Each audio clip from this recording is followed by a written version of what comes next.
Assalamualaikum dan salam sejahtera. Hari ini kita akan belajar bab 1 iaitu mikroorganisma. Untuk hari ini kita akan belajar topik 1.1 iaitu dunia mikroorganisma. Apa dia mikroorganisma? Mikroorganisma ialah organisma seni yang tidak dapat dilihat dengan mata kasar.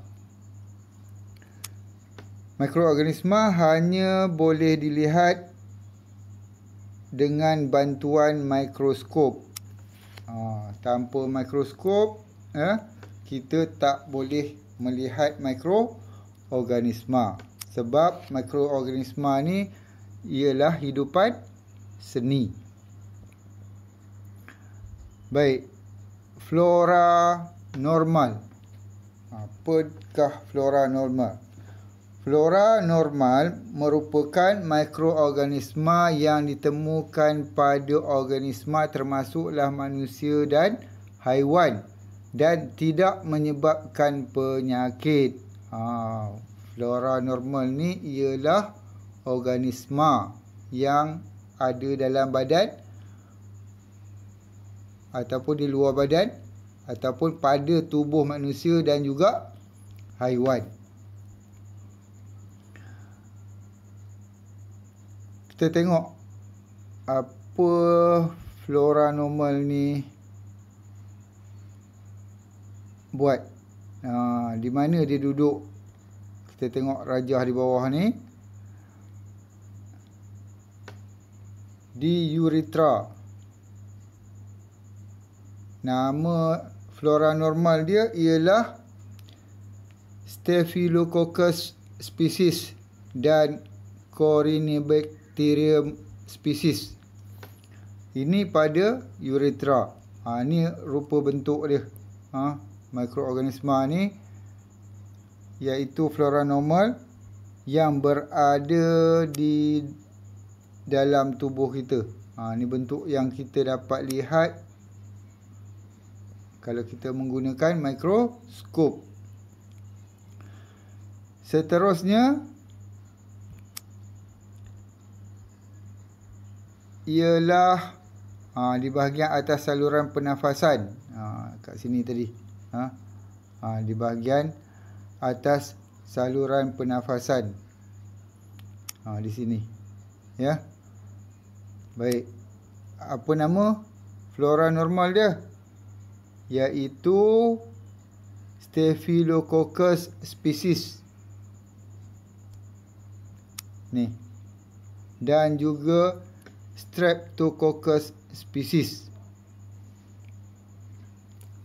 Rupa bentuk dia ada seperti dalam rajah ni. Ni.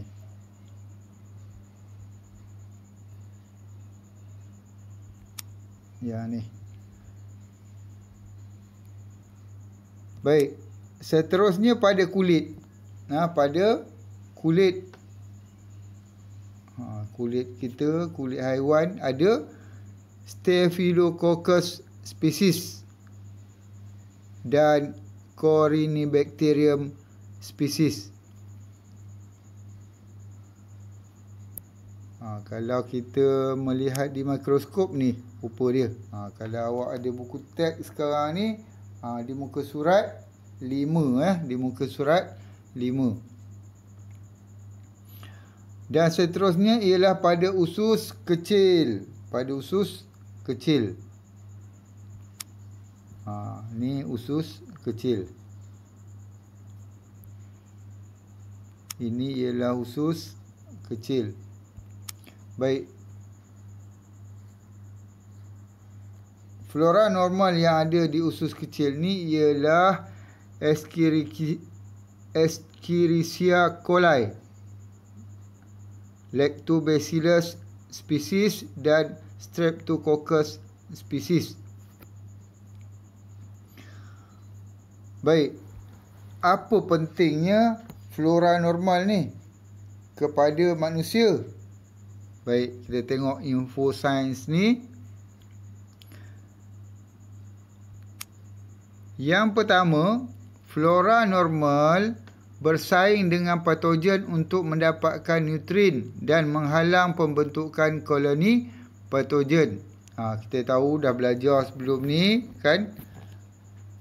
Patogen ialah mikroorganisma yang boleh mendatangkan penyakit kepada manusia. Jadi flora normal ni dia akan berlawan dengan patogen ni untuk mendapatkan nutrien bagi menghalang patogen ini membiak dan membentuk koloni di dalam tubuh kita dan kemudiannya mendatangkan penyakit.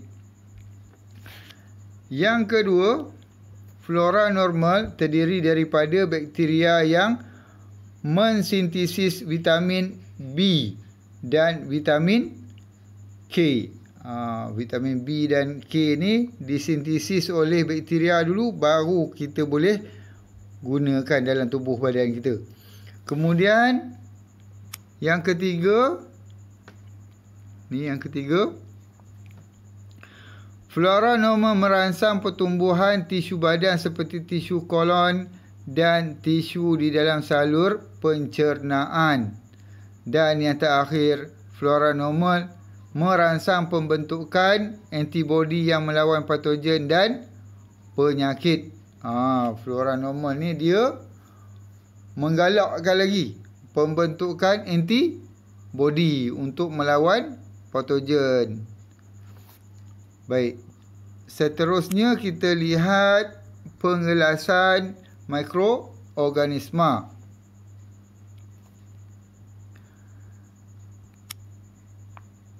Baik, mikroorganisma lazimnya dikelaskan kepada 5 kumpulan, iaitu fungi, alga, protozoa, bakteria dan virus. Ini dia 5 kumpulan mikroorganisma.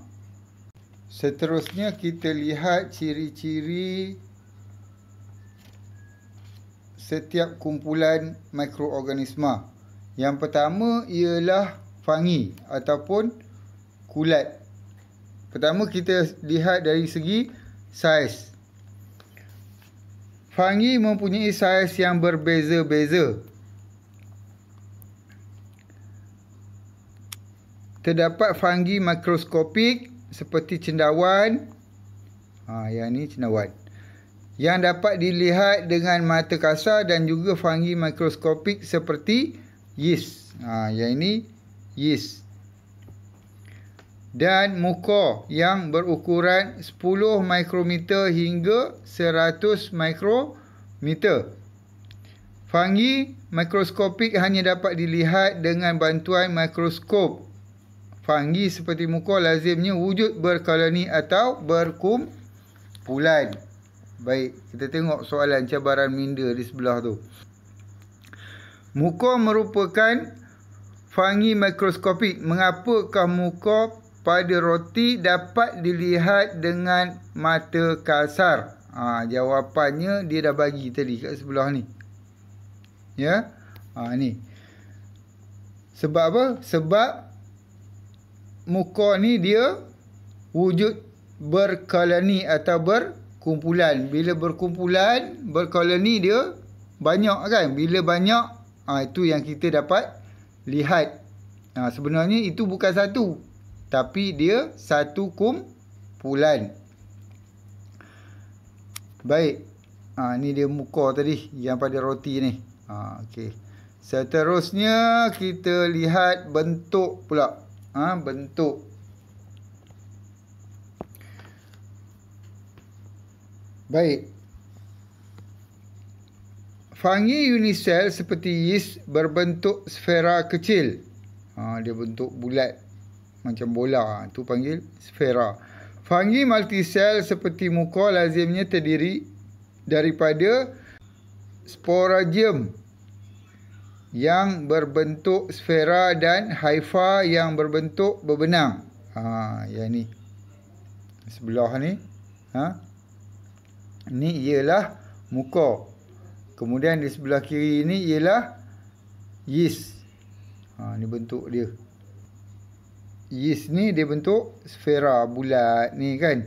Dalam dia ni ada vacuole, granule glycogen. Kemudian dekat luar ialah dinding sel, membran sel. Kemudian dekat dalam ada nukleus, sitoplasma. Ini ialah yeast. Sementara muka bentuk dia ni ada hypha. Ada hypha ni, kemudian ada sporangium. Yang atas ni.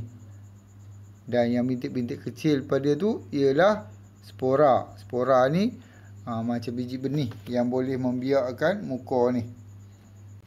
Seterusnya kita lihat pula nutrisi bagi fungi ni. Nutrisi bagi fungi ni. Mengapakah sel fungi tidak dapat menghasilkan makanan sendiri? Dia jadi parasit kan. Dia duduk kat mana-mana tempat, dia makan tempat dia tu. Setengah fungi merupakan saprofit yang memperoleh nutrien daripada organisma yang telah mati dan reput, manakala setengah fungi lagi ialah parasit yang memperoleh nutrien daripada perumahnya. Dia duduk kat satu tempat, kemudian dia dapatkan nutrien daripada tempat tu. Itu yang dimaksudkan parasit ni. Dia duduk dan ambil makanan daripada tempat dia duduk tu. Kemudian kita tengok habitat, di mana tempat dia, tempat tinggal yang sesuai dia bagi fungi ni. Habitat mikroorganisma lazimnya dihubung kaitkan dengan nutrisi mikroorganisma. Oleh itu, fungi biasanya hidup di tempat yang mempunyai bahan reput yang banyak. Tinja, kulit haiwan dan makanan. Baik tinja ni apa dia? Tinja ni najis, najis. Fungi juga sesuai tumbuh di persekitaran yang gelap dan lembap. Ini ialah tempat yang sesuai ataupun habitat bagi fungi. Bagaimanakah fungi ni membiak? Kita lihat cara pembiakan bagi fungi ni. Fungi unisel seperti yeast membiak secara aseks melalui pertunasan. Ini kaedah dia. Dekat sebelah ni. Ini melalui pertunasan. Ni tunas-tunas dia lah. Ni sorry. Ni tunas dia. Ni tunas dia.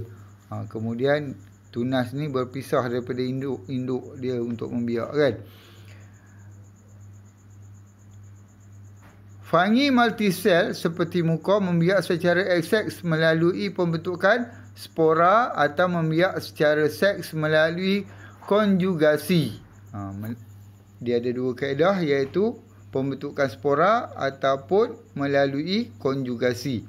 Spora merupakan sel mikroskopik yang dibebaskan oleh sporangium.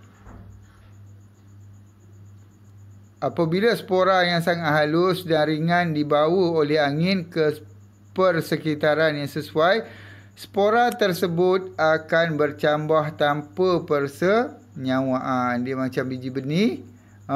Dia diterbangkan oleh angin.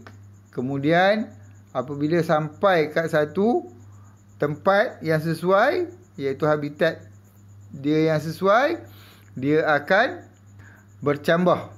Dia akan bercambah. Macam biji benih lah juga. Dia bercambah, kemudian tumbuh. Dalam proses konjugasi pula, pertemuan haifa berlaku. Gamet dihasil dan persenyawaan gamet menghasilkan muka yang baharu. Ini dia.